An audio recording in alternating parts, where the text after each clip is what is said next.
এটা আপনাদের কাছ থেকে আশা করা যায়। তাহলে চলুন ঘটনাতে যাই।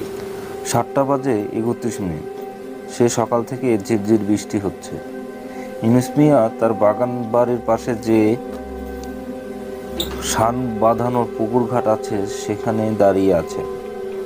জমাট অন্ধকারে একা, মাথার উপর শরীর মার্কা ছাতা ধরা, গায়ে সাদা পাঞ্জাবি, ভয়ে বেচারার মুখ পাংশু হয়ে যাচ্ছে।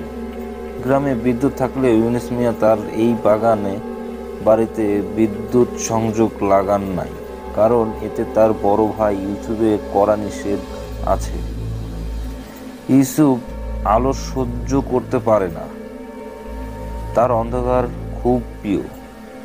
পুকুর ঘাটে 2 পা তুলে ইউসুফ বসে আছে, 2 হাত বুকের সামনে কাঙালের মতো ভাঁজ করে ধরা। একটা মাত্র আধছেঁড়া লুঙ্গি পরা সে, বৃষ্টিতে ভেজে চুপসে গেছে, কপাল বেয়ে পানি নামছে সরু ধারায়, সেদিকে তার ট্রিপে নেই। ইউসুফের মেজাজ অনেক বেশি কড়া, এ যেমন এখন খুব কড়া হয়ে আছে ছোট ভাই ইউনুসের উপর। ইউনুস একটু কেশে আবার বলল, ভাইজান, মিসির আলী নামের এক ভয়ানক বুদ্ধিমান মানুষ আমার বাড়িতে এসেছেন। আমি ভাবতেছি আপনার সমস্যার কথা ওনাকে বলবো। ছোট ভাইয়ের ওষুধের ইউসুফ একটু বিরক্তই হল, চোখে তুলে চাইলেন ছোট ভাইয়ের দিকে। বড় ভাইয়ের চোখের দিকে তাকিয়ে বুকের ভেতরটা ভয়ে হিম হয়ে গেল ইউনুসের। এই অন্ধকারেও বিড়ি আগুনের মতো জ্বলছে ইউসুফের চোখ। ইউসুফ শেল মেশানো কণ্ঠে বললেন, আমার কোনো সমস্যা নাই, তুমি ওকে বলতে পারো, তবে লাভ না। গতবার তো ওই স্কুল মাস্টারকে বলছিলা, মনে নাই? ওই স্কুলের মাস্টারকে কিভাবে মারছিলাম বলেই কেননা কণ্ঠে উচ্চস্বরে হেসে উঠল ইউসুফ। সেই হাসি যেন ইউনুসের বুক ওফর করে দিল।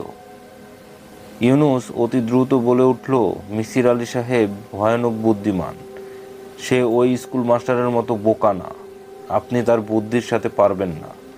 ইউসুফ একদলা থুতু ফেললো ঘাটের পাকা ফ্লোরে, তারপর বলল, ও আচ্ছা, তাই নাকি? ঠিক আছে, তাকে যেভাবেই হোক এখানে নিয়ে আসো, দেখা যাক। বলেই ইউসুফ আস্তে আস্তে সিঁড়ি বেয়ে পুকুরের পানিতে নেমে গেল। হাঁটু পানি থেকে কোমর পানি, কোমর থেকে গলা, একসময় পুরো শরীর ডুবে গেল পুকুরের কাল জলে। ইউনুস কিছুক্ষণ তাকিয়ে রইল পুকুরের দিকে, তারপর অন্ধকার বাগান বাড়ি থেকে ধীরে ধীরে পা বাড়ালো মূল বাড়ির দিকে। মিসির আলী সাহেব টিনের তৈরি আধা পাকা ঘরে বারান্দায় বসে আছেন।